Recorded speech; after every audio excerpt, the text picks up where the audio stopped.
Walf TV mardi 9 janvier 2018 yéen a ngi ak seen émission balance mbokkee xarit yi dal leen ak jàmm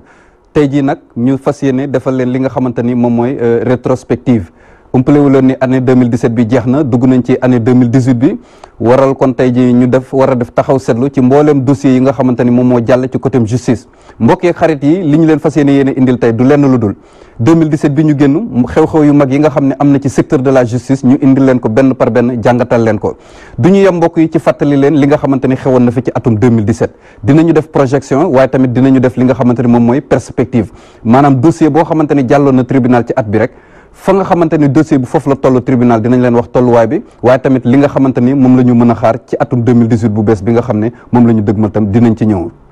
année 2017 mu nekkoon une année judiciaire mouvementée lu bëri xew na fi ci secteur de la justice am na ci loo xamante ne ay dossiers yu ñu tijji la am ci loo xamante ne ay atte yu ñu tàmbali la te yeggul ñu war ko yeggale ci atum 2018 waaye tamit am na ci yoo xamante ne ay dogal la yoo xamante ne tribunal daf ko jógee maanaam ay verdict yu retentissant yoo xamante ne impliqué na ay nit ñu siiw yoo xamante ne ci domaine yu divers la ñu nekk muy ci wàllum politique muy ci wàllum sport muy ci wàllum culture muy ci wàllum religieux ak secteur boo jël rek am na fa xew-xew bu mag boo xamante ni mbokk yi amoon na ci atum 2017 kon dañ leen di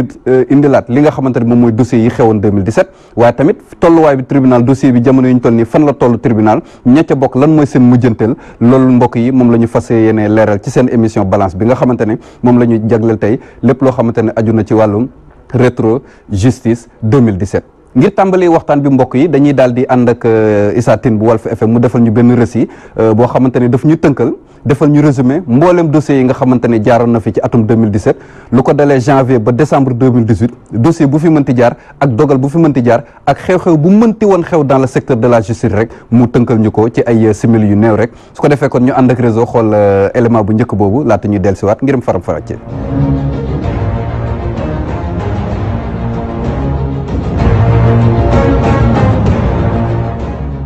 atum ñaari junni ak fukk ak juróom-ñaar mu di at mi ñu génn mu bëri ay yëngu-yëngu lool ci wàllum yoon niki juróom-ñeenti fan ci weerum sanwiye daanaka ci njëlbeenu at mi ñu daal di yàqate makkaanu parti socialiste gi nekk ci Colobane ñu jàppoon ci Bamba Fall di maire bu Médina ak ñenn ci ay militants yu parti socialiste attekat bi daal di leen di yóbbu ca kasob Rëbës ginnaaw bu leen Ousmane Tanor Dieng clamé ci yoon Bamba Fall ak ñamu àndaloon ñu daal di leen di bàyyi ñu ñibbi seen kër ginnaaw bu ñu tëddee ñaari weer ci kaso googulee niki fukki fan ak juróom ci weeru février ci mbiri Ndiaga Diouf di ndaw loolu la ñu reye woon ci mairie bu Mermoz Sacré-Cœur Barthélémy Dias ñu daal di ko ciy tëj ñaari atu kaso waaye juróom benn weer yi kottu moom la waroon a tëdd moo ne day procureur bi sax mi ngi doon sàkku ñu tëj ko lu tolloog fukki atu kaso waaye nag maire bu Mermoz Sacré-Cœur mu jëw ñu koo sax tëj ci kaso gi ndaxte tëddoon na ba noppi juróom benn weer yi ci jamono yi Ablaye Wade nekke woon njiitu réew mi niki ñaar fukki fan ak ñett ci weer woowulee Toussaint Manga ak Fatou Ndaw ñu daal di leen di bàyyi ñu tëjoon leen ginnaaw bu ñu doon amal ay yëngu-yëngal niki bi cour de répression et de l'enrichissement illicite daane woon Karim Wade lu tolloo ko juróom benn atu kaso Cheikh Sène moom itam mu daal di tëdd benn atu kaso bu dee Moussa Mané Serigne Abo Mbacké Thiam ak Abdourahmane Ly ñoom ñëpp juróom benn weer kottu la ñu def ci kaso gi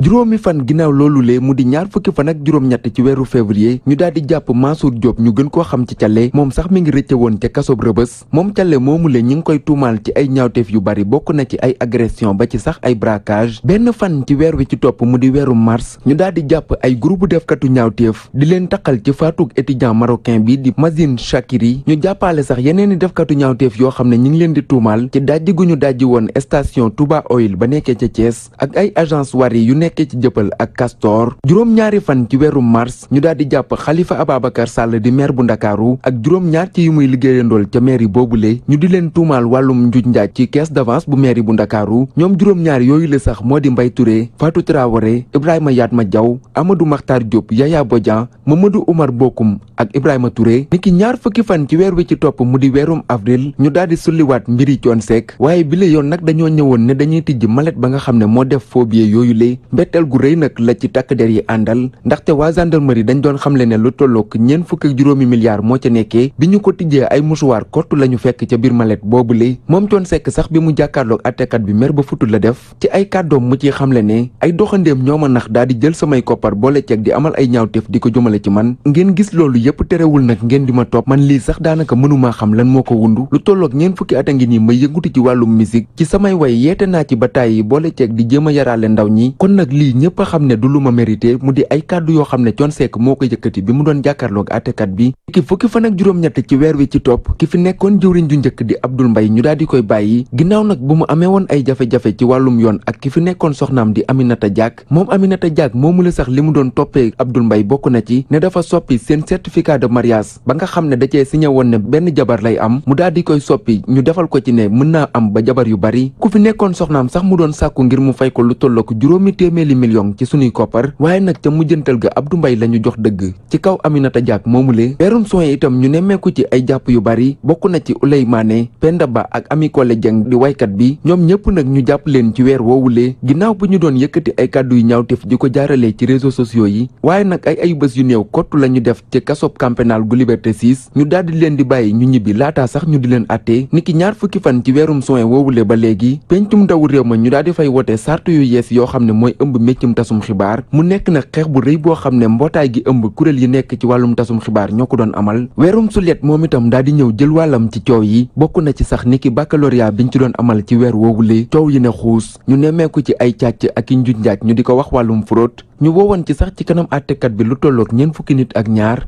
ñett ñi ña ngay liggéey ca kër ga nga xam ne ñoo koy saytu mu di office du bac ku nga xam ne mooy proviseur bu lycée bu kawoon ñetti jàngalekat ñaar fukk ak ñetti candidat mu di ñoo xam ne dañ doon amal bac bi ci at moomu la di atum 2022 ak seen nas ndaw soo xam ne amoon na bac bi sax ba noppi ci at ma ko jiitu waaye nag ca mujjantal ga àttekat bi juróom-ñetti kottu la ci tëj ci kaso gi su dee ndonga yi moom ñoom ñëpp dañu leen a bàyyi ñu ñibbi waaye nag dañoo teg ci seen kaw lu ñuy wax contrôle judiciaire maanaam heure bu leen yoon soxlaa dañ leen di jëliwaat indi ci ngoon ak fukki fan ak juróom ci weeru suleet googule Sénégal fanaanoo njàqareeg tiis rawatina waa Mbuur ginnaaw bu miiru stade Demba Diop màbbee lu tollook juróom-ñett ci seeni doom seeni bakkan des te suufu miir boobule fukki nit ak benn ñu daal di leen ci jàpp fukki yi sax ay supporters yu union sportif bu Wakaam lañu kenn ki di ndaw buy wuyoo ci turu Bada Fall moom nag li waral ñu jàpp ko bokk na ci ne da doon kañ ñaawteef yooyu la nga xam ne ma nga amee ca stade Demba Diop niki weerum août ñu daal di tëj doomi France ak Bénin bii di Kémi Séba ginnaaw bu mu taalee kayitu junni bi ñu doon amal ay manifester jëmale ko ci kaw sunuy koppar mu di franc CFA moom nag bi mu doon jàkkaarloog àttekat bi ñu daal di koy bàyyi moo ne day ki nga xam ne moo di procureur sax da doon sàkku ñu tëj ko lu tollook ñetti weeru kaso weerum septembre di weer wi ci topp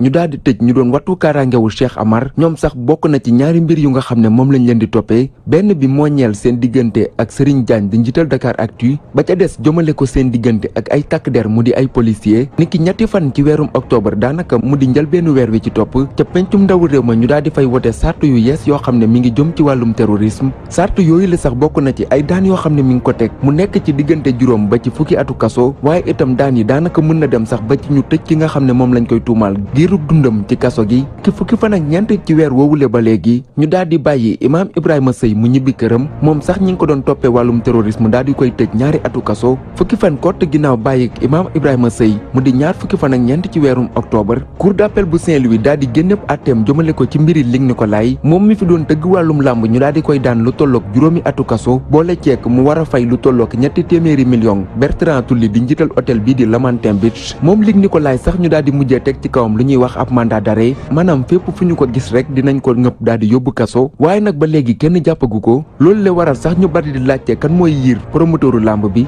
niki weerum novembre di weer wi ci topp ñu daal di jàpp Assane Diouf mu di ki fi doon yëkkati ay kàddu yu ñaaw di ko teg ci deru ñenn ci ay njiit yu réewum Sénégal bokk na ci sax njiitu réew mi ba ci ay farandoom yu gouvernement bi moom Assane Diouf moomu leen ñu daal di koy jàpp yóbbu ci kasob Rebeuss jamono ji foofu lay yeewoo di xaar ngir ñu atte ko weeru décembre nag doon weer wu ñu ràññee lool ci wàllum yoon ndaxte ñaari atte yu mag tijji nañ ko ci benn bi moo di mbir yi ñeel Khalifa Sall mi ñuy toppee ci ay njuuj njaaj ca caisse d'avance bu mairie bu Ndakaaru ak imam Alioune Badara Ndaw mi nga xam ne ñi ngi koy toppee ci wàllum terrorisme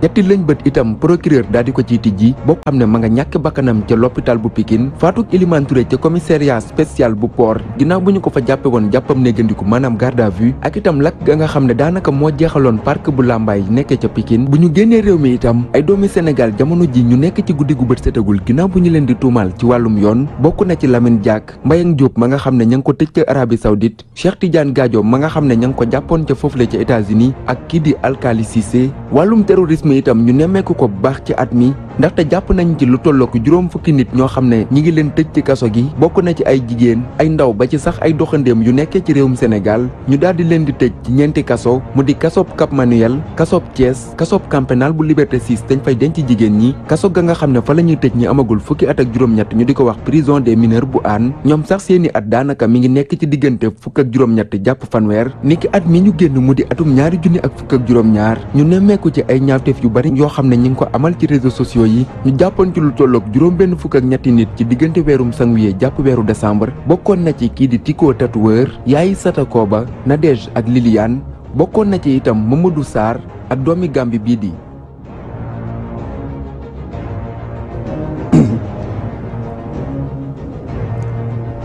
doomi Gambie bii di Daouda Cissé mu nekkoon li nga xamante ni moom mooy taarix bi mu ñu doon tënkal ci mboolem dossiers yi nga xamante ne fi xewoon na fi ci atum 2017 mbokk yi ñoo ko déggandoo ma nga tàmbale woon ci janvier 2017 le 9 janvier coow li nga xamante ni xewoon na fële ca maison du parti socialiste ak ginnaaw li nga xamante ni moom lañ fa nemmeeku yëpp mu am ay poursuites yoo xamante ni amoon na fa ginnaaw ba ki nga xamante ni moom mooy njiital PS di Ousmane Tanor Dieng daal di porter plainte ci kaw loolu ci la ñu tegoon Bamba Fall ak ñoñam ñu daal di tëdd ñaari weer laata ñu leen di may li nga xamante ni moom mooy bàyyib ndiku di liberté provisoire tuuma yi ñu tegoon seen kaw nag ñu ngi koy fàttaliku bu baax a baax bokk na ci tentative d'assassinat maanaam jéet far bakkan nit waaye tamit li nga xamante ni moom mooy violence et voie de fait bokkoon na ci destruction de biens appartenant à autrui injure publique et menace de mort fi ñu toll nii dossier boobu mi ngi nekk en cours ki nga xamante ni moom mooy juge d'instruction bi ko yor di ko saytu ci fan yu néew rek du ñàkk dina am yeneen lu nga xamante ne lu bees la ñu yogee leen ko ba ñu jógee ca loolu mbokk yi 31 janvier ñu ngi koy fàttaliku bu baax a baax ndaxte am na benn audition bu siiw boo xamante ne amoon na fii fële ci juge d'instruction bi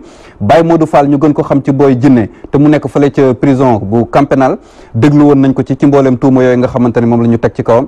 lenn li uteeg évasion bi nga xamante ni moom la amaloon fële ca prison bu Diourbel maison d'arrêt et de correction bu Diourbel ñaareel bi di maanaam cambriolage bi nga xam ni dañ koy jiiñ ne bokk na ci ñi nga xamante ni ñoo ko doon suuba te mu nekkoon fële nga xamante ne ca Touba la xewe woon loolee mbokk yi mooy li nga xamante ni moom moo gënoon fës ci janvier 2017 bañ ca jógee dugg ci weer bi nga xamante ni moo ca topp muy février 15 février li ci gënoon siiw mooy dogal boo xamante ne tribunal bu Ndakaaru joxe na ko dans l'affaire Barthélémy Diaz muy ki nga xamante ne moom lañ fi faatoon ci ay jamono muy Ndiaga Diouf mu am verdict boo xamante ne tribunal daf ko jox 2 ans dont 6 mois ferme maanaam ñaari at yoo xam ni juróom benn yi kese la ci Barthélémy Diaz ak ñi mu àndal war a tëdd waaye ñun ñëpp xam nañu loolu ba mu amee ba léegi delluwul kaso li ko war a du lenn lu dul ci jamono yo nga xamante ni moom moo jiitu loolee am na fi bés boo xamante ni tëddoon na kaso ba mu fa tëddee nag daal dinay tudd mbooleem li nga xamante ni moom mooy atte bu bees bi nga xamante ne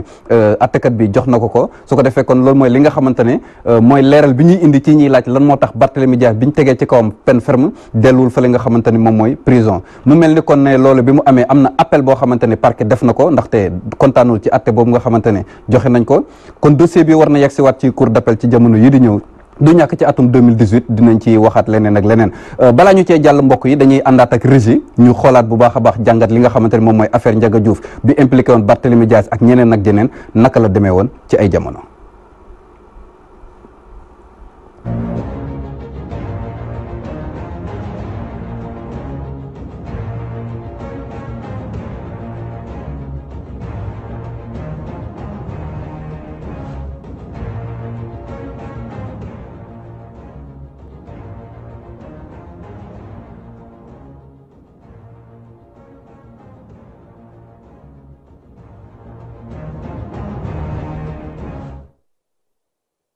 Babacar Sall di maire bu Ndakaaru ak juróom ñaar ci yu muy liggéeyandool ca mairie boobule. ñaar fukki fan ak ñaar ci weeru décembre atum 2011 ci suba si ñeenti pick-up daal di fees dell ak i nervi ñoo jugee ca permanence bu parti démocratique sénégalais ngir wutali nag ci buntuk mairie bu Mermoz Sacré-Cœur. Barthélémy Dias génnee pistolem daal di tiré li nga xamante ne moom mooy ay coup de feu ay minutes ci kanam ñu daal di nemmeeku ni am na kenn ku ci jëlee ay gaañu nervi boobule doon wuyoo ci turu Ndiaga Diouf ñu daal di koy xamle moom ab bal moo ko daal di dal ginnaaw nag buñ koy évacuer ci hôpital Fann mu daal di ñàkk bakkanam ñaari fan ginnaaw mbir yooyu la xewoon ca buntu mairie bu Mermoz Sacré-Cœur Barthélémy Dias sûreté urbaine bu commissariat central mu Ndakaaru daal di koy teg loxo ginnaaw biñ ko defeere ca parquet procureur Ousmane Diagne daal di dénkoon dossier bi doyen des juges ba woon di Mawa Semou Diouf moom moomulee daal di teg yile tuuma ci ndoddu Barthélémy Dias homicide volontaire coups et blessures waaye tamit port d'armes sans autorisation daal di koy placé itam sous mandat de dépôt fële ca prison bu Rebeuss chambre 43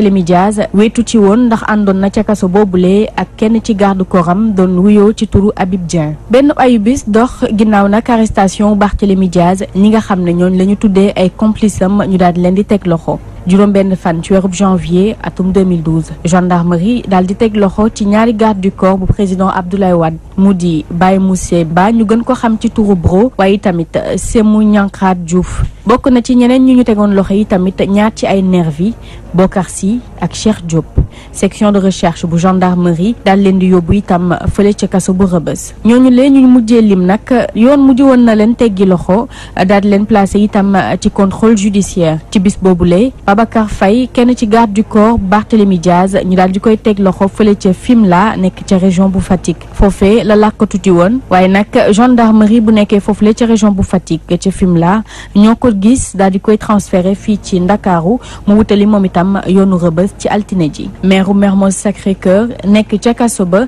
waaye tamit ñu daal di koy tabb ci liste proportionnelle bu coalition Benno Bokk Yaakaar ngir nag législative yi ñu waroon amal benn fan ci weerub juillet loole lépp nag ngir rek teg pression ci kaw yoon ñaari fan ci weerub mai atum 2012 Barthélémy Diaz janoo woon nag ki nga xam ne moo di doyen des juges ci jamono yooyu nag bépp demande de mise en liberté provisoire maanaam bàyyib ndëgëndiku bu ay avocat am doon sàkku loolee dañ ko daal di woon rejeté fukki fan ak juróom ci weerub mai atum 2012 ginnaaw Barthélémy Diaz ñaar ci ay garde du corps maire bu Mermoz Sacré-Cœur daal dinañ leen di génnee ci seenub cellule bu maison d'arrêt bu Rebeuss ngir nag ñu daal di expliqué wu ci li nga xam ne moo jotoon am ci fële ca mairie bu Mermoz Sacré-Cœur rawatina nag bi ci Ndiaga Diouf ñàkkee bakkanam ginnaaw audition yooyu le seeni avocat di maître Khoureychi Ba ak Aïssata Tall Sall Moustapha Mbaye Moussa Bokar Thiam daal nañu woon déposé ay demande de mise en liberté provisoire maanaam bàyyib ndëgëndiku fukki fan ak juróom benn ci weerub mai atum 2012 Habib Dieng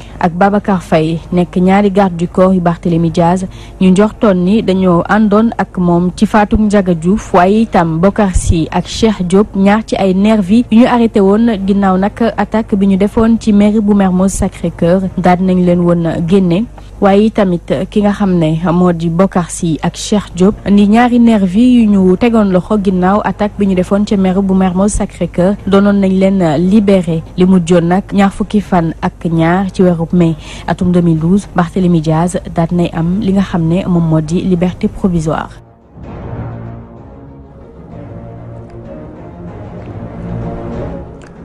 mbokk yi loolu bokkoon na ci li nga xamante ni moom moo gënoon a fës ci atum février 2017 bi nga xam ni génn nañ ko ba tax na kon weer boobu sax am na yeneen ñaari dossiers yu siiw yoo xamante ne amoon na fa dañ koy daal di tudd rek soog a jàll benn ci ñoom mooy 23 février bi nga xamante ne ci la tribunal correctionnel bu Ndakaaru joxe dogal ci atte bi nga xamante ne moom mooy Toussaint Manga ak mbooleem ñi nga xamante ne ñoom la àndaloon ci dossier bi ginnaaw ba ñu tegoon ay tuuma yoo xamante ne dafa jëmoon rek ci ay yàqu-yàqu yoo xamante ne dañ koo nemmeeku ginnaaw bi nga xamante ne CREI condamné woon Karim Wade 6 ans d'emprisonnement ferme su ko defee kon ci loolu lañ leen tegat loxo laata ñu leen di atte daal di leen di relaxé maanaam ñu setal leen ci mbooleem tuuma yooyu nga xamante ne tegoon nañ ko ci seen kaw 23 février ba mu jàllee 28 février tam am na leneen luñ ci nemmeeku ci côté justice muy maanaam jàpp bi nga xamante ne amoon na ci ki nga xam ne moom mooy wuyoo ci turu Mansour Diop ñu gën koo xam ci Thialé ginnaaw ba ko teg police tegee loxo ginnaaw ba mu rëccee woon également kaso ci tuuma yi nga xamante ne moom la ñu teg ci kawam loolu tamit nekkoon na bu baax a baax li gënoon a marqué février 2017 bi nga xam ni génn nañ ko waaye mbokk yi mbirum li nga xamante ne moom lañ fi wax mu jëm ci wàllum socialiste yi Barthélémy Diaz ak lépp mënuñ ko tudd te waxuñu mbooleem ñi nga xamante ne ñoom la àndal naqar wi ci jamono ji muy Barthélémy Diaz muy Bamba Fall waaye tamit ki nga xamante ni moom mooy Khalifa Sall te moom daanaka sax ci mois de mars bi le dossier moo gënoon yëngu su ko defee kon balaa ñuy dugg ci mois de mars bi rek dañuy xoolaat beneen extrait boo xamante ni avocat Bamba Fall muy maître Ciré Clédor Ly kaddu yi nga xamante ni yëkkati woon na ko ci jamono yi ñuy soog a teg loxo ki nga xamante ni moom mooy client su ko defee kon ñu soog a dugg ci mois de mars bi xool dossier judiciaire yi nga xamante ne moo ci gënoon a fës.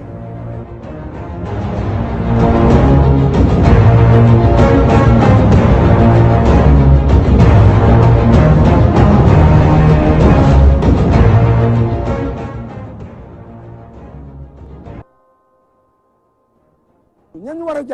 jàppuñu leen parce que ñu porte plainte seeni nit la ñoom ñoo def ñaawteef yi ñoom ñoo def ñàkk-ñàkk yàqu-yàqu yi ñoom ñoo dal ci kaw nit ñi ñoom ñoo gaañ nit ñi jàppuñu leen alors que Sénégal yëpp gis na ko kon tey ji war na ne que li ñuy dox du justice li ñuy dox yëfu naafeq kottu la te yëfu naafeq baaxul ci réew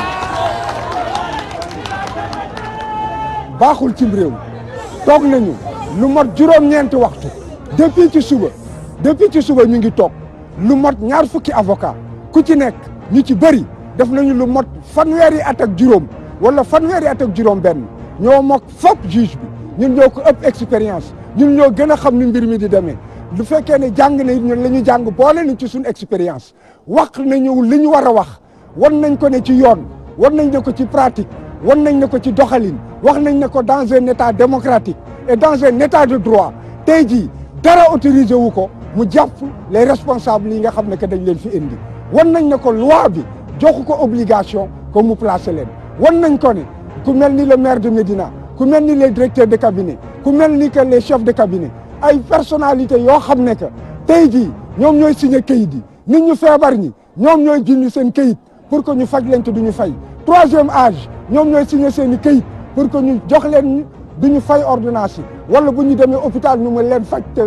ñu mën leen faj ba ñu wër wan nañ ko ne étudiants yi am na bourse yoo xam ne ñoom ñoo ko war a signé te signé guñ ko wan nañ ko ne weer wi dee na fayuñu salaire yi waaye fayuñu salaire yi te salaire yi ñoom ñoo ko war a signé pour que ñu mën a dem wane nañ ko ne ñu ngi yor ay programme yoo xam ne programme national la bu concerner toute la jeunesse buy contribuer à la réduction du chômage amuñu lu dul 14 semaines ce qui veut dire que 14 semaines yi semaine bu ci ne dañ ci war a def un programme boo xam ne que c'est des centaines d'emplois kon tey jii su fekkee ne que ñooñu jàpp nañ leen alors mënuñu am benn motif. lu grave la et puis c'est extrêmement grave pour la marche de notre démocratie. C'était comme si ñu ngi ci ancien régime avec le système des lettres de cachet ay notes yu ñuy transmettre juge pour mu jàpp ay nit tëjlu leen te bi ñu xoolee dossier bi avant juge bi di leen di woo dañu gis ne que ne amul benn preuve les faits n'étaient pas avérés n'étaient pas constants donc à partir de ce moment juge bi bu demee bay jël benn décision su mandat de dépôt da nga koy ñaawlu d'autant plus que ñun avant muy jël décision boobu plaider nañu liberté provisoire à défaut plaider nañu ñu mettre suñuy client sous contrôle judiciaire lu tax ñu plaider loolu parce que c'est pas des délinquants si PV bi dañu ne du ñoom te amuñu benn preuve pour placer leen sous mandat de dépôt donc dossier bi nu mu demee nii ñu ngi koy ñaawlu bu baax a baax.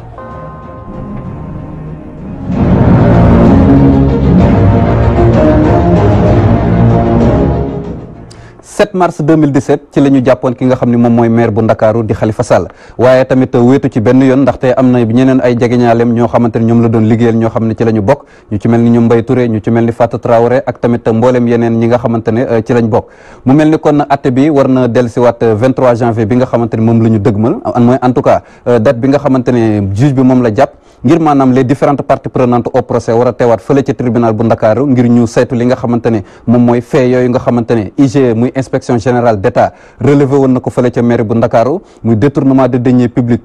présumé en rapport ak li nga xamante ne moom mooy utilisation li nga xam ne moom mooy koppar googu ñu tuddee caisse d'avance bokk na ci accusation yi nga xamante ne tam teg nañ ko ci kaw prévenu yi maanaam ñi nga xam ne ñoom ñoo war a taxaw ci kanamu attekat bi ñu atte leen bokk na ci détournement de deniers publics bokk na ci blanchiment de capitaux waaye tamit li nga xamante ne moom mooy faux et usage de faux ak tamit li nga xam ne moom la ñu tuddee association de malfaiteurs waaye ci jamono yooyu nga xam ne laata maire bu Ndakaaru di dem fële nga xam ne moom mooy Rebeuss laata ñu koy placer sous mandat de dépôt am na ay kaddu yoo xamante ne yëkkati woon na ko ginnaaw bu procureur de la république jàkkaarloo ak taskatu xibaar yi indi ay addu ci li nga xamante ne moom mooy accusation yi ñu teg ci kaw ñi nga xamante ne ñoom la ñuy topp su ko defee kon ñu déglu kaddu yi nga xamante ne Khalifa Sall yëkkati woon na ko ak tamit li nga xam ne moom mooy position am par rapport ak fait yi par rapport ak dossier bi waaye tamit par rapport ak poursuite yi ak accusation yi nga xamante ne moom le ministère public déclenché à l'encontre des prévenus.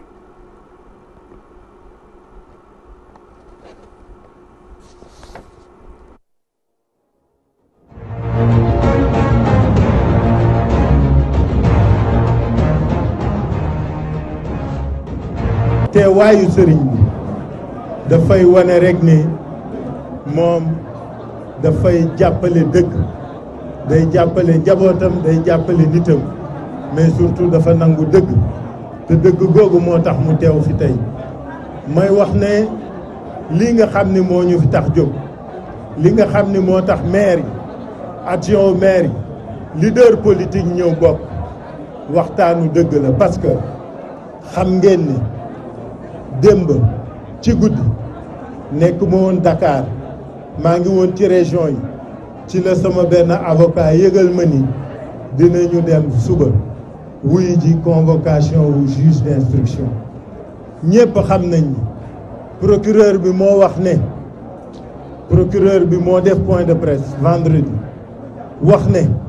dana saisir juge d'instruction ajjuma la ko wax altine ñu convoqué ñu gaaw na mel na ni calaweer su ngeen déggee li procureur wax dafa ne posé nañ ma ay question tontuwuma dafa ne laaj nañ ma ay laaj wuyuwuma je préfère ñëw wax askan wi lu tax tontuwuma parce que seeni mébét ak seeni doxalin moo doonul loo xam ni dëgg lay sumba wala dënd lay wut parce que fonds politique yi nga xam ni moo tax ñu woote fonds politique yi moo jiitu République du Sénégal moo jiitu État wu Sénégal depuis bi ville de Dakar amee léegi depuis 1920 ba léegi fonds politique yi ñu ngi am 1920 ba léegi ay maire de Dakar yi fi tegaloo ñu ngi gérer fonds politique depuis 1960 ci Lamine ci docteur Samba Gueye ci ci Lamine Diack ci Amadou Clédor Sall ci Mamadou Diop ba ci Pape Diop fonds politique yi ñu ngi am fonds politique yi du loo xam ne Khalifa Sall moo ko sos du loo xam ne ñun ñoo ko dogal moo tax enquête procureur beeg enquête police bi xaw ñu def problème pour ne pas dire du enquête boo xam ne dëgg lay wut parce que rapport bi nga xam ni moom la inspection générale d'État bi def li nga xam ne mooy recommandation yi dafa ne ñaari yëf bu njëkk nañu xool kees bi nan lañ ko créer ak lan moo ko créer ak ñaareel bi nan la fonctionner ñun ñëpp seetlu nañ ni procureur bi waxul benn yoon laajul benn yoon doxewul benn yoon moom ak ay enquêteurs am ci nan la kees bi créé wu démarche tendancieuse et unilatérale boobu mooy wane ni ñii dañu lali pexe am fu ñu jëm loolu moo jëkk lëndëm ñaareel bi ñépp xam ne caisse d'avance lii am Ndakaaru du caisse d'avance ñépp xam nañ ni fonds politique la ñépp xam nañ ko mani ci Lamine ci Samba Gueye ba ci Khalifa Sall ni nga xam ni moom la décentralisation bi évolué noonu la gestion wu fonds politique yi évolué ba muy jëkk xaalis bi parce que li procureur wax dafa ne dañ may jox xaalis ma di ko wax na ki depuis maire Dakar bu nekk dañ kaa jox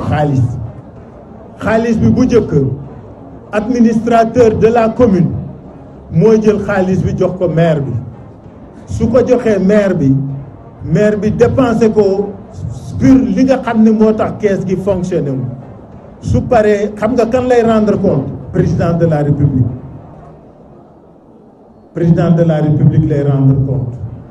ma wax ne su fekkee tiital la su fekkee artu la su fekkee naxe da ngay jéem a xoqatal ce sera vain te may wax nag ne li gaa ñu bëgg te am na ñu ko wax kat parce que am na ñu ni su ngeen bëggee lii ñu leen teg dakk tey arrêté leen tournée yi tey arrêté leen bëgg liste tey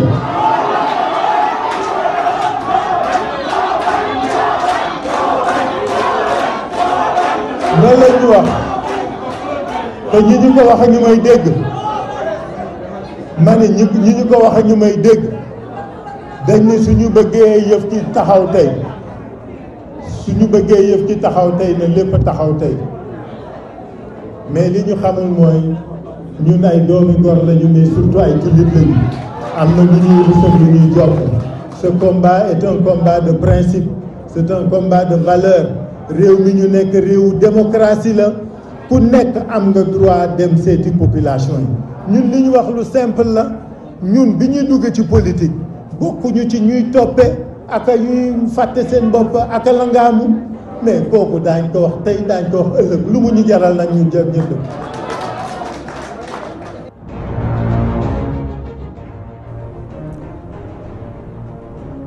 Khalifa Sall maire bu Ndakaaru war a taxawaat fi nga xamante ne moom mooy tribunal bu Ndakaaru 23 janvier bi nga xamante ne moom la ñu dëgmal ak tamit mboolem nit ñi nga xamante ne ñoom la àndal ci dossier boobu noonu mbokk yi mois d'avril li nga xamante ni moo ci gënoon nemmeeku muy affaire Thione Seck ak li nga xamante ni moom mooy coowal faux billets yi naam ci at gu ko jiitu woon sax di 2016 ci lañ ko mayoon bàyyib ndëgandiku muy li nga xam ne moom mooy liberté provisoire assortie de contrôle judiciaire waaye li nga xam ne mbokk yi moom moo bees ci dossier bi ci 2017 bi mooy li nga xam moom la ñu tuddee ouverture des scellés maanaam ñi nga xamante ne ñoom ñooy ay avocats yi koy layool dañoo sàkk woon ci attekat bi yor dossier bi ñu tijji kees yeeg mallette yi nga xamante ne jur na coow ci dëkk bi ngir ñu xool compte faux billets yi xam ñaata la est-ce que ko dëppoo naak li nga xamante ni moom la fay enquête préliminaire bi gendarmerie section de recherche defoon di wax ne 45 milliards la mbokk yi ba ñu ñëwee ba ca kanamu juge bi mbetteel dafa am ndaxte échantillon bi nga xam ne moom la ñu indi au lieu ñu fekk ca ay faux billets ay mouchoir yu verte lañ ca fekk ak li nga xamante ni moom mooy ay Kleenex mu nekk loo xamante ne nag jaaxal nañu baree bare ndaxte coow li bëri woon na ñi ne 45 milliards la ñi ne dañ koo defee nii lu nekk ñu dégg ko si waaye ba ñëwee ba ca kanamu attekat ba au lieu ñu indi ay faux billets li nga xamante ni moom la ñu indi mooy ay mouchoir ak yeneen yi nga xamante ni moom la échantillon bi yi ñu weesu avocat Thione Seck di maître Ousmane Seye ak ñi nga xam ne ñoom la àndal ci dossier bi am na requête boo xam ne bind nañ ko jox ko attekat gi ngir ñu indi yeneen échantillon yi nga xamante ni foofu la faux billets yi nekk waaye mu mel ni kon ba léegi avocat Thione Seck amaguñu tontu ci sàkkuteef boobu nga xamante ni defoon na ko ci juge bi mu mel ni kon tribunal daal ay faux billets yegg si wu fa faux billets yi nga xamante ni nag moom la ñu coow nag jamono yi li jaaxal nañu mooy kenn xamul fu mu dugg kenn xamul fan la nekk en tout cas tribunal ñëwu fa boog li nga xamante ni moom mooy scellé ak échantillon yi ba léegi requête bi nga xamante ne avocat Thione Seck dugaloon nañu di sàkku ñu indi yeneen échantillon yëpp yi ñu saisiroon ci enquête préliminaire bi ba léegi amuñu li nga xamante ni moom mooy amuñ ci lu leer nañ su ko defee kon dañuy ànd ak avocat Thione Seck maître Ousmane Seye déglu ko ci kaddu yi nga xamante ni yëkkati woon na ko ci jamono yi ngir tënkal ñu rek li nga xamante ni moom mooy dossier bi ak tolluwaay bi ak tamit li nga xamante ni moom mooy audition bi ci juge d'instruction ba la fa xewoon.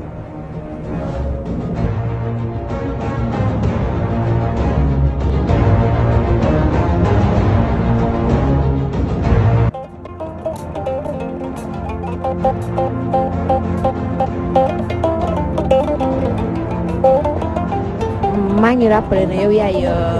avocat Thione Seck bi temps yii ci ginnaaw le 20 avril 2017 bi juge bi deuxième cabinet yaa xam lay convoqué woon na ko mbir mi fan la toll instant bi nii. waaw loolu du ma ci sori parce que comme nañ ko wax institution la moo ci wax lu bëri man maa bindoon juge bi ne ko nañu convoqué pour génnee sac boobu lañ wax ne dafa yore woon ay xaalis ñii ne ay dollars ci nekk ñii ne ay euro ci nekk lu ne wax nañ ko ci sac boobu ma ne ko ubbil sac bi ñu xool ko bi ñëwee juge bi génne benn échantillon ci sac bi ubbi ko bañ ci bëggee ñun ay mouchoir Kleenex lañ ca fekk moom lañ ca fekk de moo tax li Thione Seck doon wax ne moom victime la ma ne loolu dëggal nañ ko tey nañ ko nax parce que kenn du jël ay Kleenex pour xaalis léegi nag nee naa juge bi. mais Kleenex bi lan la ko Thione Seck doon doyee noonu ko. mais Thione Seck doyewu ko dara xamul sax ne Kleenex moo nekk ci sac bi parce que dañ ko doon lay defal ay concert fay la xaalis ñu ñëw indil ko mbuusi xaalis ne ko bu ko ubbi. ki nga xam ne mooy chef bi dina ñëw bu ñëwee nga dem ci say avocat ngeen def contrat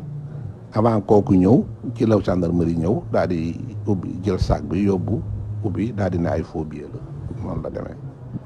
tey nag mu xiyaat rek ne ay Kleenex moo ci nekkoon. mais kenn xëy la loolu la ñu gis man mii di wax moom la gis juge bi moom la gis avocat yi moom la gis Thione Seck moom la gis xam nga mag mu day ne man du ma nekk avocat ñëw di wax affaire u caaxaan ñëpp di ko dégg waaw juge baa ngi may dégg avocat yaa ngi may dégg. greffier ba ngi may dégg Thione Seck ngi may dégg échantillon bañ fa indi benn billet 100 euros lañ ca fekk bu baaxul li ci des yëpp ay mouchoir Kleenex la loolu lañ gis wala loolu lañ wax. temps yii si ginnaaw bañ koy doog a tëj journal quotidien génne woon na benn PV audition mais bokkul ak li ñu waxoon ci PV boobu bokkul ak tey jii li avocat bi kii bi wax. waaw mooy rek xam nga journal xam nga génne ay PV aussi. ci journal du yoon waaw juge d'instruction mooy def enquête waaw ca waxoon naa ko à l'époque nga neen lii ngeen def du yoon def ngeen ko tey Thione Seck di ngeen ko def keneen d'ailleurs après am na ñeneen ñu ko def waaw mais man li nga xam ne moom laa teg sama bët loolu laa wóolu loolu laay wax mais lu ñu génn ci ay journal ak yooyu kooku ñi ko génn ci journal ñoom la concerné man concerné wu ma.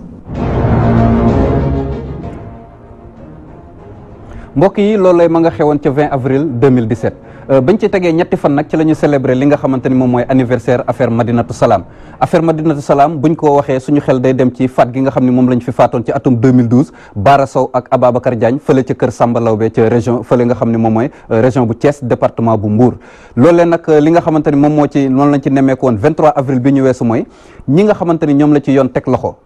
ci la ñu def juróomi at ci kaso bi te ba léegi atte guñ leen muy les 17 cantaakun yi nga xam ne ñoom ñoo nekk maison d'arrêt et de correction bu Thiès ñu gën ko xam ci kaso 10e ba léegi di xaar ñu atte leen ñoom nag li nga xamante ni moom la ñu sàkku rek du lenn lu dul ñu atte leen ñu mën a xam bu baax a baax fan la ñu féete ndaxte diggante bi am na ci ñu leen jiitu ñoo xamante ne ñoom leen ñu jiitu sax waaye atte nañ leen audience chambre criminelle yu bëri am na fa waaye ba léegi affaire Madinatu Salaam kenn mënagu koo enrôler pour que ñu atte ko ñoom nag puisque ay cantaakuñ lañ ñi ngi toog di cant di muñ rek peut-être que seen yeneen mbokk détenu yi nga xam ne ñi ngi ci yeneen kaso bi di xiif ak maral grève de la faim ñoom loolu ba léegi fekk gu leen ci waaye daal ñi ngi toog di xaar di muñ di xaar rek li nga xamante ni moom mooy atte bi ndaxte buñ at mu bees mi ñu dugg bu ñu duggee ci mois d'avril bi ci la ñuy def juróom benn at ci kaso bi te ba léegi atte guñ leen ngir maanaam ñu setal mbir mi ndaxte tamit am na ci ñoo xamante ni doon nañ sàkku sax bàyyi yëpp ndëgëndiku muy liberté provisoire mais mayuñ leen ko mooy ñi nga xamante ni ba ñu defee expertise bi enquête bi dafa wane ni deret ji ñu fekkoon ci oto bi du deretu nit waaye deretu mala la ñooñu tamit ba léegi ñi ngi ci loxo yoon di am yaakaar rek ni buñ leen attee dinañ leen setal bu baax a baax daal di leen di acquitté ci ginnaaw attekaay boobu nga xam ne moom la ñu war a taxaw muy chambre criminelle mbokk yi ba ñu jógee mois d'avril dañuy daal di dem ci mois de mai dossier bi nga xamante ni moom lañ fa gënoon nemmeeku mu gën ci suu mooy affaire Abdoul Mbaye ak dogal bi nga xamante ni verdict bu retentissant bi nga xam ne tribunal correctionnel bu Ndakaaru joxe na ko daal di koy relaxé maanaam setal ko ba mu set wécc ci mboolem tuuma yooyu nga xam ne ki nga xamante ni moo doon soxnaan Aminata Diak moom la ko doon toppee duñ ci sori dañuy bàyyi rek nga xamante ne avocat Abdoul Mbaye la muy maître Baboucar Cissé mu addu ci li nga xamante ni moom mooy accusation bi addu ci dossier bi li ko ënd yëpp waaye tamit dogal bi nga xamante ni tribunal bu Ndakaaru joxe na ko ci jamono yooyee ñu mën koo comprendre bu baax a baax xam bu baax a baax de quoi il s'agit exactement.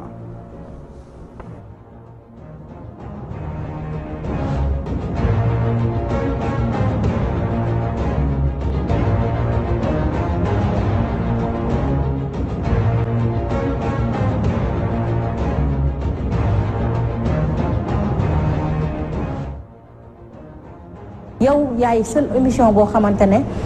moom mooy wax li nga xamante ne moo jëm ci wàll ñi nekk prison te waruñu leen fàtte Pape parce que dañuy toog di leen dégloo am na doo ko xam ne duma tudd turam peut-être bokk na si ñi nga xamante ne rëyal nañ sama affaire bi toog naan photo Ouleye baa ngi nii xoolal ni mu rëyee nan ngay defee lii nit te wóor na ko ne moom si boppam gisul photo bi ndax Pape man samay avocat sax gisuñu photo bi am na juge yoo xam ne sax gisuñu photo bi te man ñi ma xamee nu mu tuddati waa section de recherche dafa nekk ñoo xam ne dañoo respecté seen liggéey ñoo xamante ne dañ lay jàpp ba pare nga nekk seen waay ñoo xamante ne duñ jël photo bi di ko wan koo xamante ne c'est juste un simple animateur mu ñëw toog naan moom dañ koo jox photo bi mu dem toog di ko wan beneen animateur ba mu ko gis xam nga ne loolu boolewut yëpp sénégalais romb ko parce que sénégalais yoo xam ne dañoo am confiance yow di la déglu pour man boo leen di divulguer di nga leen divulguer information boo xamante ne bu dëggu la bu réel la waaye toog naan photo baa ngi nii ñoom ñëpp ñuy yuuxu di ko kii te fekk ne yàlla xam ne gisuñu photo yoruñu photo ndax ils avaient même pas le droit ndax nan la ñuy waxee ne Ouleye dafa envoyé photo bi ñu tëj ko ñoom ñi leen di jox photo bi ñuy dem toog ci studio naan photo baa ngi nii xam nga sénégalais sax ñoo war a toog xam ne ñii gisuñu photo yoruñu photo franchement nit pour man yàlla bu la joxee micro day si wax lu baax di si def lu baax parce que ce même animateur dafay toog di wax yenn yoo xam ne parce que kaso yi dañoo yor télé de Pape te dañuy toog di leen seetaan lii su ma ko waxul waa kaso ba ñoo may mere ndax yóbbante la peut-être lépp mënuma koo wax ndax man mënumaa xaawi ormaalu nit waaye ñaan naa yàlla toog jàkkaarloog moom wax ko yóbbante biñ ma wax bi nga xam ne waa kaso bi ko yónni dëgg la yàlla teg na leen natt dëgg na peut-être njuumte jox na leen ñu dugg si biir kaso bi pour man ñooñu ku leen ñaanalul warul toog naan ñooñu dara safu leen warul toog naan ñooñu dugg na fi génn fi ay comme Pape tamit war nañ waxtaan ci li nga xamante ne moom mooy grâce bi maa ngi la doon ñoo xam ne ay dealer yu mag leen dañuy def nii dañuy def na li grâce bi dañ ko war a arrêté dugg na fii grâce bi di ñaan le président de la République je sais que je suis mal placée pour ñaan ko dara dafa am ay ñoo xamante ne dañuy toog di julli suba ngoon guddeeg bëccëg pour affaire grâce bi buñ ne suba lañ war a grâce barki Seydina Mouhamed kaso bi dañuy xëy suba ba ngoon ne teg di lan di xaar grâce bi buñ dekkee ne grâce amul yaakaar woowu yëpp ñu tas ko pour man war nañ topp dossier yi leen jox ne leen yii ñu gracier leen ñu topp ko buñ demee ba xam ne ñii bokk nañ kii ils ont tous les filières pour ñu mën leen gracier ñu gracier leen tamit ñu dellu si waat si grâce bi parce que ñooñu ñu mat a bàyyi xel leen ñu bàyyi buñ ñu joxee micro ñu yor ko rek ku ne ñu xas ko ku ne ñu ŋàññ ko non nañ jéem a defar xoolal Pape man gaarawaale du sama mbir de mais su ma toogee fii te waxuma loolu waa prison ba si boppam ñoo may meree parce que à chaque fois dañuy toog di ko waxtaan gis nga nit koo xam ne dafa dëkk si julli Pape bu la ñaanalee dara pour man loolu war na la war a mën a dal parce que boo toogee nga ŋàññi si moom wax ko dëkk bi yëpp di ko waxtaanee ngeen leen di xas ñoom dañuy toog seen i toog ñoom tamit parce que xale bu ndaw sax bul xeeb ñaanam ki nekk prison ba wala ki ngay romb dof bi ngay romb si mbedd bi sax bul xeeb ñaanam pour man ñooñu boo leen ñaanalul wala ñaanoo pour seen situation mu nu mu tërati mu amélioré wu waroo toog di leen ŋàññ wala di leen dàq wala di leen xas ndax pour man micro dafa nekk quatrième pouvoir au Sénégal boo ko yoree rek à part législative bi judiciaire bi ak kenn kii bi yow yumtati yow yaa yor quatrième pouvoir bi ñun ñëpp ñu ngi am pour déglu leen yow mun nga tasum réew mun nga indi guerre parce que guerre yu bëri tamit journalistes yi bokk nañ ci li ko xabab Rwanda Côte d'Ivoire voilà journaliste bokk na ci li ko xabab kon yow buñ la joxee micro pour man waroo cee wax safaan même bu yàqoo sax war nga war a mën a defar waaye waajuram yëpp toog di déglu ngay wax yoo xamante ne tubaab fakàlla macha allah jàppalu ma kenn dara Pape ku ma xam ne ne Ouleymaane mii jàppalul kenn dara barki Seydina Mouhamed képp ku toog ŋàññi ma si internet bi barki Seydina Mouhamed maa la ko baal ndànk ndax man mii damay tooñ ñi di ma baal kon man keneen tamit bu tooñee war naa koo war a mën a baal waxuma ne dañ maa tooñ de waaye lépp luñ ma munti def wala luñ ma munti waxal wala luñ ma munti wasaareel sama kii wala luñ ma munti bindal si internet bi ba nit ñi jàppee ma ko barki Seydina Mouhamed ku si nekk man maa sukk ndànk baal la àq baalu la àq.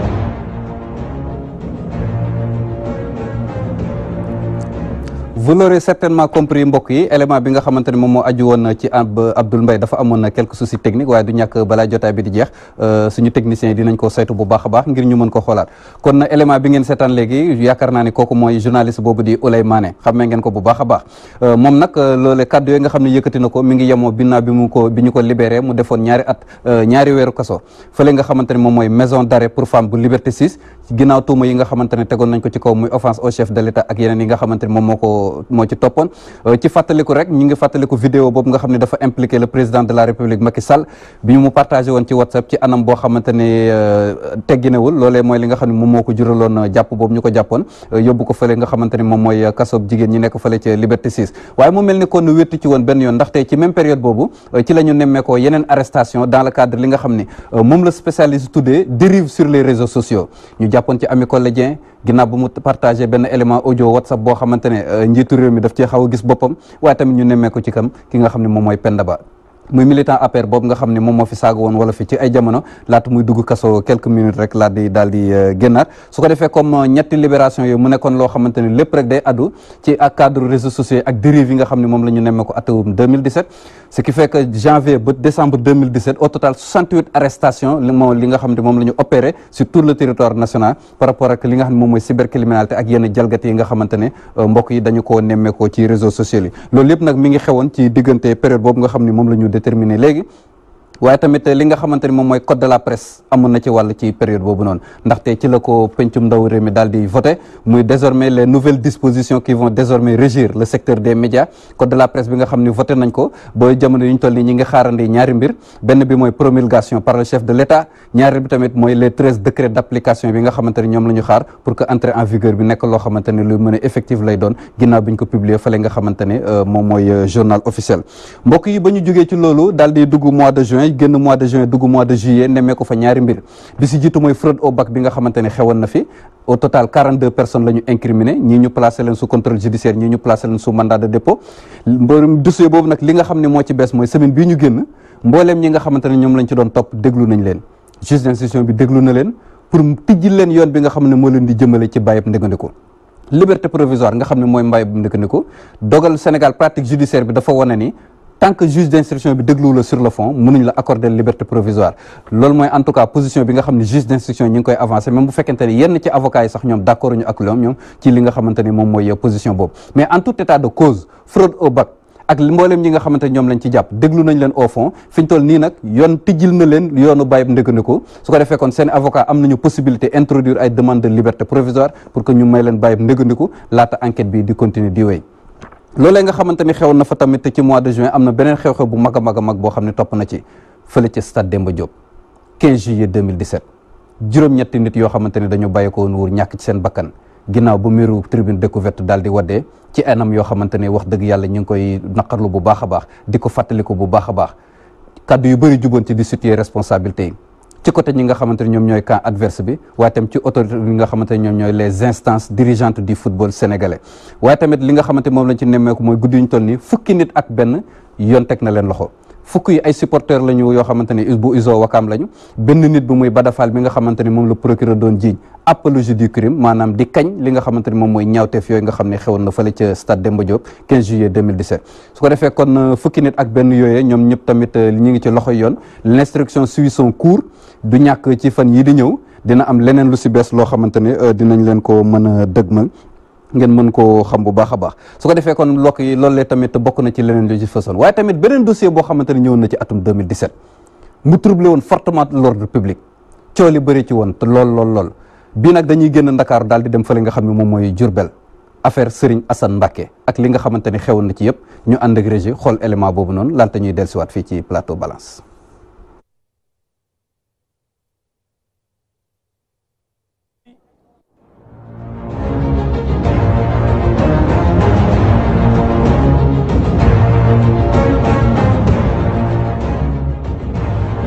neewoon naa leen keroog atte bi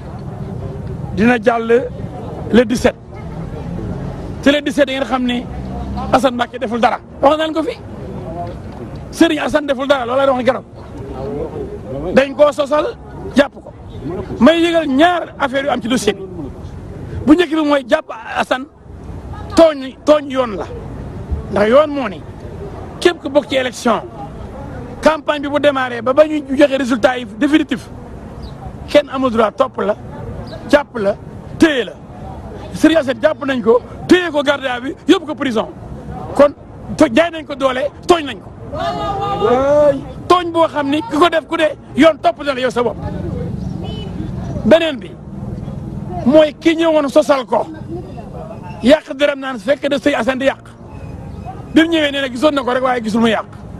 waaye ñeneen ñëpp ak Serigne Assane nee nañ ñoom mosuñ fa gis Serigne Assane mu taxaw fa Serigne Assane nee na man dew ma centre de vote bay Abdoulahat bibliothèque Abdoulahat ki ko sosal nag moom kenn moo wax loolu te neewul gisul ko nee na vraiment gisul ba ko mu yàq far sax moom demu fa donc sos bu rëy la woon ku ñuy wax Diop Diawbe nee na moom fa la nekk 8h ba 23h Serigne Assane ñëwu fa Serigne Cheikh Bara Doli ak Abdou Bara Doli nee nañ ñoom dem nañ fa ci suba jaar romb waaye Serigne Assane demu fa Serigne Assane nee na wër na fépp sauf centre bibliothèque si Abdoulahat mais ñoom Serigne Assane Mbacké boo c'est problème bëggoon a yàq deram bëggoon nañ ko jaay doole bëggoon nañ ko toroxal ndax dafa dëggu am fit am fayda am jom ñeme loolu nag mënuñ ko supporter léegi nag nekkete yow dégg naa sax lu garaaw a garaaw même Madické Niang xawoon nañ ko bëgg a jàpp dégg ngeen ko léegi salle bi Cheikh Bara Doli jàpp Abdou Bara Doli di ko seet yi jàpp Assane Mbacké di ko seet yi jàpp pour que élection yi ñoom ñi ko war a jiite Touba ñu ñàkk ñu ngi leen téye ba élection yi jeex ci minuit bàyyiwuñu leen waaye terewul ñoo gagné tey ji seen liste moo gagné donc li ñu jubale woon mooy tëj leen bërëb tere leen ñu superviser bureau de vote yi ndax pour ñu gagné waaye yàlla def na gagné nañu kon jaay doole baaxul yàlla moo am doole mën dëgg mais dëgg mooy mujj dëgg jolle na tey mbir mi leer na léegi yoon nee na bàyyi nañ leen bàyyi nëgëndiku procureur nee na nañ leen bàyyi relax ndax defuñu dara te procureur moo leen jàppoon ko kay wax ci jeex na délibéré bi le 24 la lu ci des xanaa bàyyi leen sëñ Tuubaa lu ma rab jërëjëf 17 août ci la loolee xewee woon ci la ñu bàyyi woon ki nga xamante ne moom mooy Serigne Assane Mbacké waaye tamit bañ ca tegee ñaari fan tamit am na leneen loo xamante ne xewoon na fa muy li nga xam ne moom la ñu tuddee scandale à la grande mosquée de Dakar muy centre commercial Maodo Sylla boobu nga xamante ne amoon na fa coow li fi juddoon ci jamono yële waaye jamono yi ñu weesu nag jamono yooyu ñuy wax ak yow muy 19 août li nga xamante ne moom moo ci bés mooy ñaari nit yoo xamante ne dañ leen ci tegaat loxo kenn ki di imam Omer Diène bi nga xam ne moom moo jiite kuréel gi ëmb mbooleem imam yi nekk fii ci Ndakaaru waaye lu jiitu jàppoon nañ ki nga xamante ne moom la ñu tuddee promoteur boobu di Amadou Ly Amada su ko defee kon dossier boobu duñ ci core képp koo xamante ne bëgg nga xam mbirum scandale grande mosquée ak coowal cantine centre commercial El Hadj Maodo Sylla naka la demee ñu ngi lay jox rendez-vous mardi bii di ñëw ci émission balance dinañ fi dalal kookoy nga xam ne moom mooy imam Omar Diène waxtaane bu baax a baax loolu nga xam ne moom mooy mbir mi mbokk yi période boobu noonu ba léegi am na yeneen mbir yi nga xamante ne xewoon na ci waaye beneen bi nga xam ne moom lañ ciy tudd rek mooy affaire imam Ibrahima Seye 14 octobre bi ñu génn ci lañ ko bàyyi ginnaaw ba mu tëddee ñaari at fële nga xam ne moom mooy camp pénal bu Liberté 6 ginnaaw ba ñu ko jàppee xutba bi nga xam ne defoon na ko fële nga xamante ne moom mooy Kolda te moom ñuy fàttali ne sax ni professeur histoire géographie la fële ca lycée Alpha Molo Baldé bu Kolda ba mu yëkkatee kàddu di ñaawlu mbiitu réew mi participer bi mu participer woon ci li nga xamante ne moom mooy la marche de Paris contre l'attentat de Charlie Hebdo ci lañ ko jàppee woon mu daal di tëdd ñaari atu kaso génn na jamono ñuy waxtaan nag mi ngi xeex bu baax a baax pour am li nga xam ne moom mooy réintégration ci li nga xamante ne moom mooy corps enseignant yi ak fonction publique loolu mooy li nga xamante ne moom mooy combat am de tous les jours te mu mel ni kon mi ngi ci xaar bu baax a baax am ci ndam beneen dossier boo xamante ne marqué woon na nit ñi trop ci mois d' octobre 24 octobre fële ca Saint-Louis cour d' appel ba fa nekk daal di génnee benn dogal ci mbirum dossier Likolay ak Lamante Beach balaa ñu leen di wax dossier bi fu mu toll jamono ji ak li nga xam ne moom moo ci bees dañuy daal di dem xoolaat rek li nga xamante ni moom mooy extrait bi xool mbir moomu noonu faram-fàcce ko xool naka la demee waat.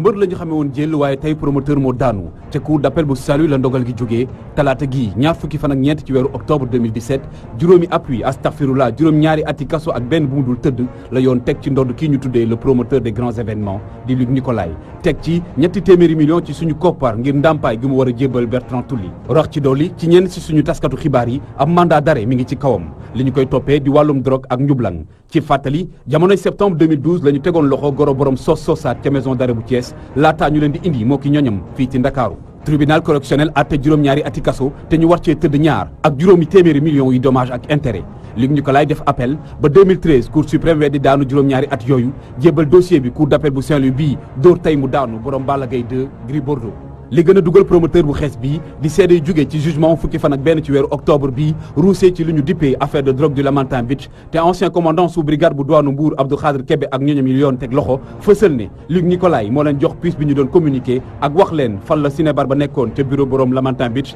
Bertrand Tulli ci wàllum ñi layal promoteur Mbour bi kenn ci ñoom di maître Boubacar Cissé di xamal ne dinañu def li yoon tuddee pourvoi en cassation ngir dakkal dogal gi.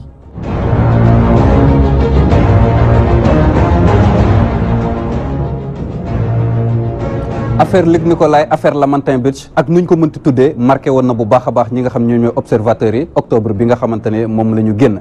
ma ciy leeral ñaari mbir bi si jiitu ñi nga xam ne dañuy laajte lan moo tax dossier bi demul chambre criminelle fa ñuy attee trafiquant de drogue yi li ko waral lenn kese la quantité drogue bi nga xamante ne dont il s'est agi dans cette affaire 50 grammes la or loi bi dafa ni balaa ngay mën a dem chambre criminelle quantité drogue bi ñu la jàppee il faut que mu nekk minimum 1 kilogramme su ko defee kon nga xam ni minimum peine bi nga fa mën a jëlee muy li nga xamante ne moom mooy 10 ans de travaux forcés ñaareelu leeral bi mbokk yi mooy drogue bi ci boppam sax ñu bëri dañu yaakaar ni ci Luc Nicolaï lañ ko jàppee waaye du ci moom lañ ko jàppee fekkuñ ko ci ay poosam waaye bureau Bertrand Tulli la ñu fekk li nga xam ne moom mooy 50 grammes yi waaye tamit enquête bi dafa wane ni lëkkaloo la boo xamante ne dafa amoon ci diggante ki nga xam ne moom mooy Luc Nicolaï ak ñeneen ñi nga xamante ne ñoom ñoo séq mbir mi muy douane boobu nga xam ne ñoom lañ ciy tudd ak tamit benn employé Lamantin Beach bi nga xamante ne moom moo facilité mbir yooyu nga xamante ne mooy drogue bi ñu introduire foofu noonu mbokk yi bañ ci jógee mois de novembre moo ci topp ñaari xeexoo yu mag am ci bi ci jiitu mooy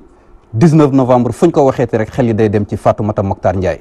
muy 5e vice-présidente conseil économique social et environnemental bi ñu faatoon at bu ko jiitu li nga xamante ne moom moo ci bees nag mooy maanaam taxawaay bi nga xam ne ki ñu ciy jiiñ muy Samba Sow gën ko xam ci bàcc nekk fële ca maison d'arrêt bu Rebeuss mu am benn attentat boo xamante ne dañ koy jéem pour faat ko ngir mu bañ a wax dëggantaan ñi nga xam ne ñoom ñoo laale ci mbir mi ñoom ñoo ci taqee loolee xewoon na fi waaye tamit ci weer boobu ba léegi ñi ngi fàttaliku bu baax a baax 24 novembre ak jàpp gi ñu jàkkoon ki nga xam ne moom mooy Assane Diouf ak mbooleem li nga xamante ni moom lañ ko doon jiiñ su ko defee kon ñu déglu ci avocat maître El Hadj Diouf encore une fois laata ñuy dellusiwaat fii ci plateau bi ngir wax leen tolluwaayu dossier boobu fële ca tribunal bu Ndakaaru.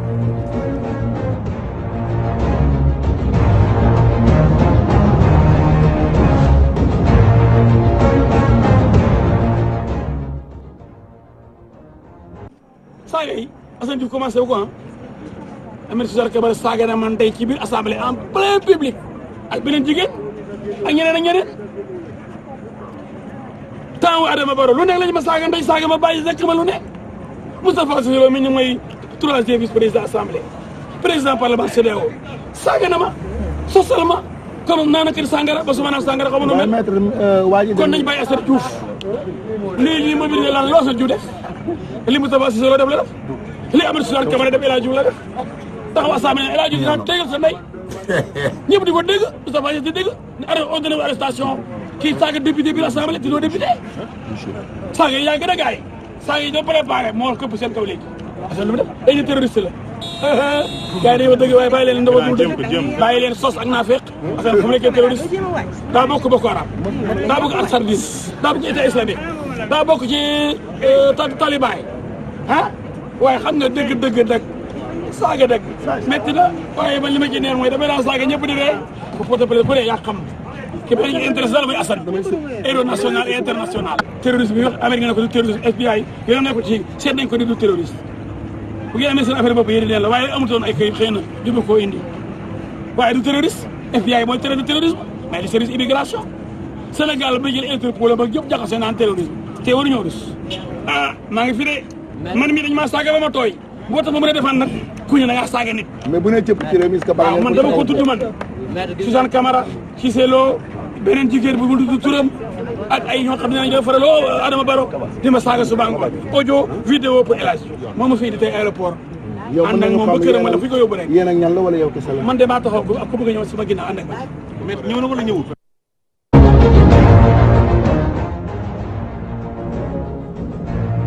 diffamation outrage à un ministre de culte trouble à l'ordre public injure à travers système informatique mooy tuuma yi nga xamante ne teg nañ ko ci kaw Assane Diouf mu nekk fële nga xam ne moom mooy maison d'arrêt de Rebeuss nekk fa en détention provisoire maanaam jàpp ndëgandiko di xaar ñu atte ko mu mel ni kon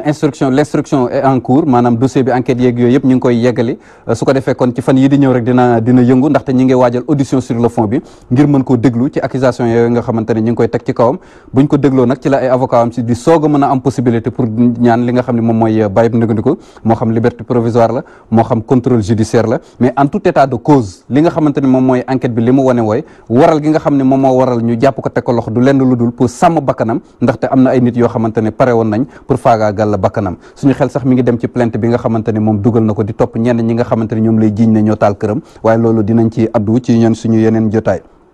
mois de novembre mbokk yi bañ ca duggee dugg nañ ci décembre bi bañ ca jógee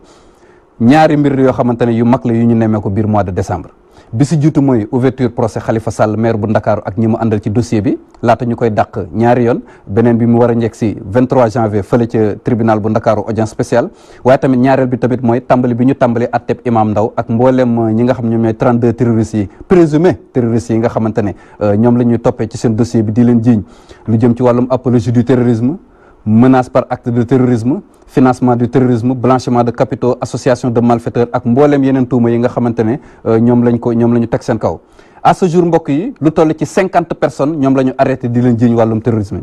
ñu bëri ci ñoom nekk en détention provisoire waaye tamit am na ci ñoo xam ne may nañ leen liberté provisoire ñi ngi leen tas nag ci ñeenti kaso yu gën a siiw fii benn bi di camp pénal bu Liberté 6 ñaareel bi di maison d'arrêt et de correction bu Thiès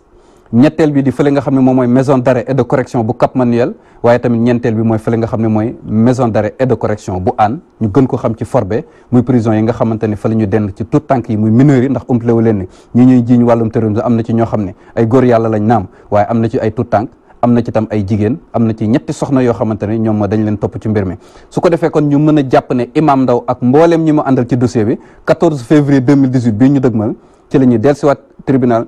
ngir ñu àtte leen ci tuuma yooyu nga xam ne teg nañ ko seen kaw mbokk yi loolu tam bañ ci jógee am na beneen dogal bu siiw boo xamante ne 28 décembre la génn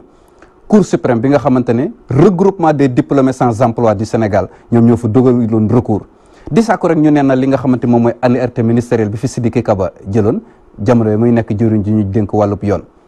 di organiser li nga xam ne moom mooy concours UC yi su ko defee kon mu am ñaari dogal yoo xamante ne moom la Cour suprême génnee ba ko jiitu woon mooy maanaam sàkku ñu téye ndagum li nga xam ne moom mooy concours bi mu bañ a am mooy sursis à statuer waaye ñaari dogal bi nga xam ne ci la ñuy gën a taxaw def taxaw seetlu mooy li nga xamante ne moom mooy ñu neenal dakkal concours UC yooyu ñu naroon organiser loolu tamit ñoom ñu ngi ko génne ginnaaw ba ñu nemmee ko yenn ci ay jalgati yoo xamante ne respecté wuñ ko mbokk yi leneen loo xamante ne mën nañ koo dolli ci mbir mi mooy maanaam bu ñu def la situation carcérale des Sénégalais de l'extérieur suñu naako yi nekk bitim réew ñu mën cee tudd Cheikh Tidiane Gadio ñu mën cee tudd Lamine Diack waaye tamit ki nga xam ne moom mooy Alkali Cissé ak tamit Mbayang Diop ki ñu koy tàmbalee rek mooy mbirum Cheikh Tidiane Gadio ak mboolem tuuma yi ñi nga xam ne moom la ñu teg ci kawam te jamono yi seetlukat yu bëri ne mbir mi du yomb ci moom ndax dafa am double nationalité ñaari nationalité benn nationalité sénégalaise benn bi nationalité américaine moom nag laata tuuma yi di tegu si kawam laata muy am li nga xam ne moom mooy démêlé judiciaire bi avec la justice américaine Cheikh Tidiane Gadio jotoon na addu fii ci Walfadjri ci double nationalité boobu noonu en tout cas avant 2012 loolu mooy li nga xam ne moom mooy position par rapport ak ñaari nationalité yi ñu ko doon jiiñ su ko defee kon ñu déglu Cheikh Tidiane Gadio rek mu wax ñu bu baax a baax ñaari nationalité double nationalité bi ñu koy jiiñ lan moo cay dëgg ak lan moo ci dul dëgg.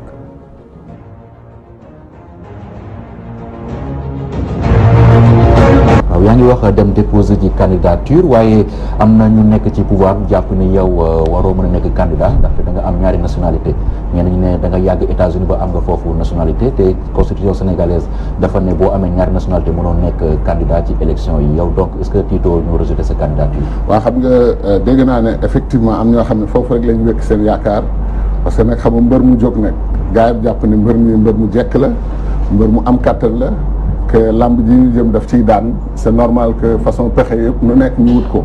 benn pexe bi dégg naa mooy naan non bàyyi leen ko mu ñëw rek moom bu ñëwee dinañ wane moom mooy kan dafa am double nationalité dugg na fii génn na fële yéen a ngi may yàqal sax surprise mooy leen bëggoon def parce que mu bëggoon xaar ba loolu jot ba ñu wax ji fañ ko war a waxee xam nga wala fi dañ nekk bant du yàgg ci ndox ba soppeeku jësi mënuma bu ma defoon 50 ans Amérique du tax du ma doon leneen lu dul Cheikh Tidiane Gadio doomu Sénégal ak doomu Afrique man bu ñu may soupçonné beneen nationalité mooy nationalité bi ma bëgg sama xol mooy la citoyenneté africaine mooy bés ñu am États-Unis d'Afrique ba mu am passeport africain comme ni ko Cheikh Anta Diop bëggee woon ak Kwame Nkrumah ni ñu ko bëggee woon seen jiiru dund loolu rek laay ñaan yàlla bu may amati deuxième nationalité sama bakkan man sama dund mooy nationalité africaine parce que panafricain boolee doomu réewu Afrique ñu nekk benn ci États-Unis d'Afrique loolu laa gëm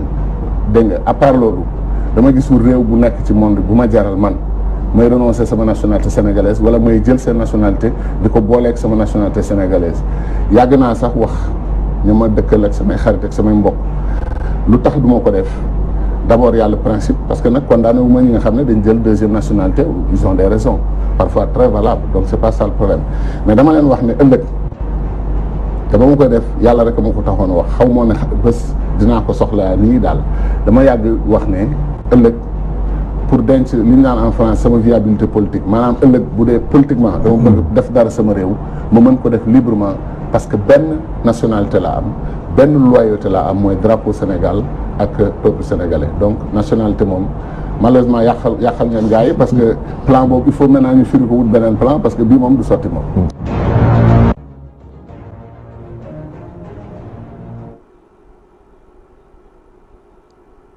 mbokk yi dossiers yi nga xamante ni moom lañ fi waxtaanee daanaka dañ cey junj yenn rek ci yi nga xamante ne ñoom ñoo marqué atum 2017 waaye takk na lool am na yeneen yu bëree bëri yoo xamante ne des na ci lu mel ni wàllum l'affaire Lamine Diack tamit mënuñu wax la situation carcérale des Sénégalais de l'extérieur te adduwuñ ci waaye tamit mbirum Alkali Cissé bi nga xam ne li ci bees mooy dootuñ ko condamné à mort maanaam dootuñ ko rey waaye tamit dañ koo daal di tëj juróom benn atu kaso yoo xamante ni war na koo tëdd ay avocat nag d'accord ñu ak adde boobu ndaxte fas yéene nañoo def appel su ko defee kon ñu attewaat ko rek ngir maanaam mën a teggi mboolem tuuma yi nga xamante ne teg nañ ko ci kawam moom Alkali Cissé mbokk yi 2017 tamit li nga xamante moom mooy établissement pénitentiaire du Sénégal yi yëngoon na ci bu baax a baax am na ci loo xamante ne ay nit lu yu faatu ci biir kaso yi am ci loo xamante ne am ñoo xam dañoo rëcc ci kaso yi ak tamit xew-xew yu bëri yoo xamante ne nemmeeku nañ ko ci li nga xam ne moom mooy administration pénitentiaire ak sax ki nga xamante ne moom moo jiite kuréel gu ëmb mboolem kaso yi muy direction administration pénitentiaire colonel Daouda Diop bu ko fa jiite woon ci ay jamono am keneen ku ko fa uutu muy colonel Bokandé bi nga xamante ni moom mooy le directeur de l' administration pénitentiaire. am na yeneen dossiers yu bëree bëri yoo xamante ni mbokk yi nemme woon ko nañ ko ci atum 2017 waaye tamit yi nga xamante ni jàpp nañ ni moom moo ci gënoon fës ëpp ci doole rek la ñu tànnoon doon leen koo waxtaane tey. maa ngi ko doon wax ci tàmbali bi du ñu yem rek ci li nga xamante ni moom mooy fàttali leen li fi xewoon waaye dañ leen di wax dossier bi fan la toll ci tribunal muy li ñu def pour dossier bu ne wax leen tam li nga xamante ni moom la ñu mën a xaar ci atum 2018 bi muy côté projection ak tamit li nga xamante ni moom mooy côté perspective. mbokk yi jeudi bi ñu dëgmal ci la ñuy amal li nga xam ne moom la ñu tuddee rentrée solennelle des cours et tribunaux muy daje bi nga xamante ne at bu jot day dajale mbooleem ñi nga xamante ne ñoom ñooy lëngu ci wàllu yoon président de la république di ko présider ak ki nga xam ne moom mooy ministre de la justice en leur qualité respective de président et de vice-président du conseil supérieur de la magistrature. su ko defee kon ci weerum janvier ba léegi am na yeneen dogal yoo xamante ne ñu ngi koy xaarandi ci weer bi ñu nekk lu ci mel ni 16 janvier ñi ngi amal li nga xamante ne moom mooy ay dogal yu bëree bëri yoo xamante ne war na ñëw fële ca tribunal bu Ndakaaru ñu ak tamit ci région yi sax am na tamit ay dogal yu bëree bëri yoo xamante ne ñu ngi koy xaarandi. bu dee mois de juin bi li nga xamante ne moom moo ci gën a fës liñ ci gën a xaar bokk na ci procès Khalifa Sall bi nga xam ne war na tijji le 23 janvier fële ca tribunal bu Ndakaaru waaye tamit le 22 janvier li nga xamante ne moom mooy procédure bi opposé Barthélémy Dias ak ñi mu àndal ak Ousmane Tanor Dieng ginnaaw ba ñu saisir le juge des référés yóbbu fa benn requête boo xamante ne dañuy ñaalu rek anam yi nga xamante ne ñoom la ñu indee soppite ci yenn textes yi nga xam ne moom mooy régir le parti socialiste kon le 22 janvier dossier boobu war na ñëw bu ñu duggee mois de février nag ci la li nga xamante ne moom mooy atteem ñoom Imam Ndaw ak ñi mu àndal ci dossier bi daal di ñëw muy tombeek 14 février exactement ngir maanaam ñu mën a indi atte leen ci li nga xamante ni moom mooy wàllu googee waaye tamit li nga xamante ne moom mooy 5 ak xëccoo bu fa am complexe 5 nekk fële ci Almadi yooyu tamit ci fan yi di ñëw ci at mu bees mi tamit dina am yu yees yu bees yu boo xamante ni dina ci addu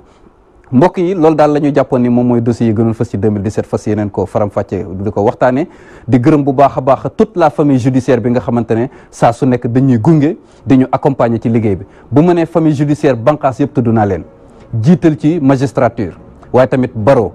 muy ordre des avocats ak tamit AGES ak structure yi nga xam ne ñoom ñoo ëmb avocats yëpp greffe bi tamit fàttewuma leen benn yoon ñi nekk ci cabinet d'instruction yi nekk ci instance cour d'appel parquet fàttewuma leen bu baax a baax waaye tamit service AEMO ñoom tam ci justice lañ bokk ñu ngi leen di fàttaliku bu baax a baax police gendarmerie douane service national de l'hygiène direction des parcs nationaux ak tamit li nga xamante ne moom mooy service des eaux et forêts administration pénitentiaire fàttewuñu leen bu baax a baax waaye tamit fàttewuñu administration pénitentiaire bi nga xamante ñoom ñooy saytu lu jëm ci kaso yi waa kaso yi tamit ñu ngi leen di fàttaliku bu baax a baax a baax képp koo xamante ne caabi féete na la ginnaaw ñu ngi lay ñaan suñ borom teggil la nattu bi moo xam prison yi nekk 8 prison yi nekk Dakar la wala tamit 37 établissements pénitentiaires yi nekk Sénégal yëpp moo xam góor la moo xam jigéen la moo xam mineur la ñu ngi leen di ñaanal suñ borom teggil leen nattu bi te ñu jàpp rek ni nattu la boo xamante ne amaana bu ñu nekkoon ci bitti sax beneen musiba mënoon na leen dal ñu leen koy ñaanal bu baax a baax di gërëm bu baax a baax fii ci biir Walfadjri mboolem équipe technique et rédactionnelle bi nga xamante ne at bi ñu génn yëpp ñoo ñu doon jàppalal émission balance di ñu ci jàppale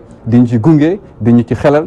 waaye tamit di nuyoo askanu Sénégal bi nga xam ne ñoo ñuy bàyyi xel fii ci biir réew mi ak bitim réew ak bépp gox buñ mënti nekk di nuyu bu baax a baax mboolem kilifa diine yi di sàkku rek ci sénégalais yi ñu gën ñoo ñaanal su ko defee suñ borom gën ñu tegaat loxo ba liggéey bi nga xam ne moom la ñuy def ngir di leen yee ci kanamu justice di leen xamal li nga xam ne moom mooy yoon ñun di ko defee ak anam yi nga xamante ne noonu la ko askan wi bëggee ndax di ma koy faral di wax rek kaso moom jombul kenn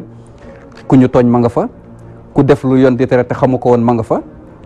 présomption d'innocence yi ña nga fa ñi nga xam ne dañuy toog di xaar ñu atte leen rek te defagu yoon jàppagul ni li ñu leen di jiñ moo def catégorie boo dem fekk fa ñu ci bëri ñu caabi fete ginnaaw bañ koy def xamuñu woon ni lii yoon da koy tere wala am ñoo xam ne dañ leen tuumaal te teyuñu ko ñu ngi leen di ñaanal suñu borom génneel leen natt boobu noonu mbokk yi ak xarit yi kon dañuy daal di gàttal waxtaan bi rek joxe dig daje beneen semaine beneen sujet balance jërë ngeen jëf